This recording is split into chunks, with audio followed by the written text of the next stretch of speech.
দেশে প্রথমবারের মতো পাইপলাইনে জ্বালানি তেল পরিবহন শুরু হচ্ছে মে মাসে। চট্টগ্রাম থেকে নারায়ণগঞ্জ পর্যন্ত ২৫০ কিলোমিটার দীর্ঘ লাইন এবং আনুষঙ্গিক স্থাপনা নির্মাণ শেষে পরীক্ষাও হয়েছে সফলভাবে।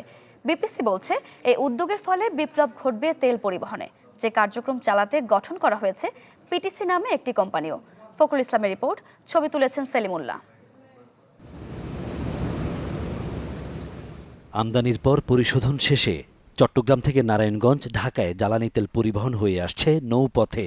এই প্রক্রিয়াকে নির্বিঘ্ন, নিরাপদ এবং সাশ্রয়ী করতে মাটির নিচ দিয়ে ২৫০ কিলোমিটার দীর্ঘ পাইপলাইন স্থাপন করেছে সরকার।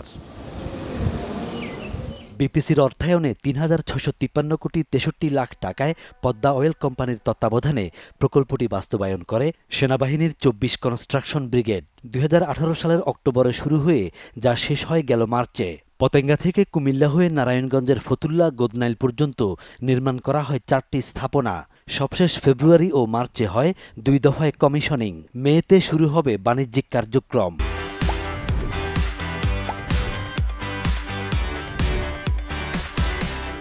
আমি যেখানে দাঁড়িয়ে আছি এর সাথে আমাদের ৯টি ট্যাঙ্ক কানেক্টেড আছে। এই ট্যাঙ্ক ৯টা এবং সেটার ক্যাপাসিটি প্রায় ৯০,০০০ মেট্রিক টন। এবং এই ট্যাঙ্কগুলোতে আমাদের তেল চলে আসবে। এখানে আমাদের পাম্পিং সিস্টেম আছে, পাম্পিং ও মিটার, এখান থেকে আমরা পাম্প করব। কুমিল্লাতে যখন যাবে সেখানে একটা ব্রাঞ্চ আছে, প্রসেস হয়ে এটা ওখানে কুমিল্লা যে আমরা নতুন একটা ডিপো তৈরি করেছি ৯ একর জায়গার উপরে, সেখানে সরবরাহ করা হবে। নারায়ণগঞ্জের সিদ্ধিরগঞ্জ উপজেলায় প্রত্যেকটি ডিপো 3টি করে 6টি ট্যাঙ্ক এই পাইপলাইনের সঙ্গে কানেক্টেড আছে। এবং গোডনাইলে যে আমাদের সে রিসিভিং স্টেশন আছে সেখান থেকে আমরা মিটারিং সিস্টেম আছে, ওখান থেকে তেল মিটার্ড হয়ে এবং ইন্ডিভিজুয়াল পদ্মা এবং মেঘনা পেট্রোলিয়াম লিমিটেডের ভিতরে এই তেলটা তাদের ট্যাঙ্কে সরবরাহ করা হবে। প্রথম পর্যায়ে এই পাইপের মাধ্যমে পাঠানো হবে কেবল ডিজেল এবং পরবর্তীতে অন্যান্য জ্বালানি তেলও পাঠানো যাবে এই পাইপলাইন ব্যবস্থায়। তখন কেবল কুমিল্লা, নারায়ণগঞ্জ আর ঢাকা অঞ্চলে নিশ্চিত করতে হবে কিছু সুবিধা।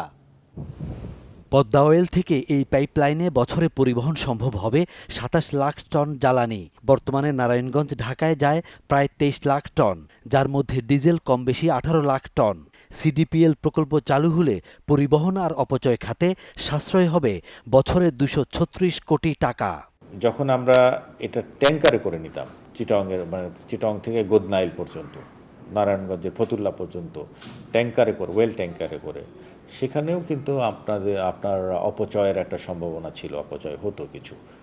সো পাইপলাইনে যখন হবে এটা অটোমেটেড ওয়েতে, তখন এখানে কিন্তু কোনো অপচয় হবে না, ব্যয় সাশ্রয় হবে, আমরা নিরাপদ থাকব। যে আমরা এখানে অনেক রকম হ্যাজার্ড থাকে রাস্তার মধ্যে, এই ধরনের পরিবহনের ক্ষেত্রে এই হ্যাজার্ডগুলো অ্যাভয়েড করা সম্ভব হবে। পাইপলাইনে সচরাচর মজুদ থাকবে ২৪,৫০০ টন তেল, যা যে কোনো সময় বের করা সম্ভব। ফখরুল ইসলাম, চ্যানেল 24, চট্টগ্রাম।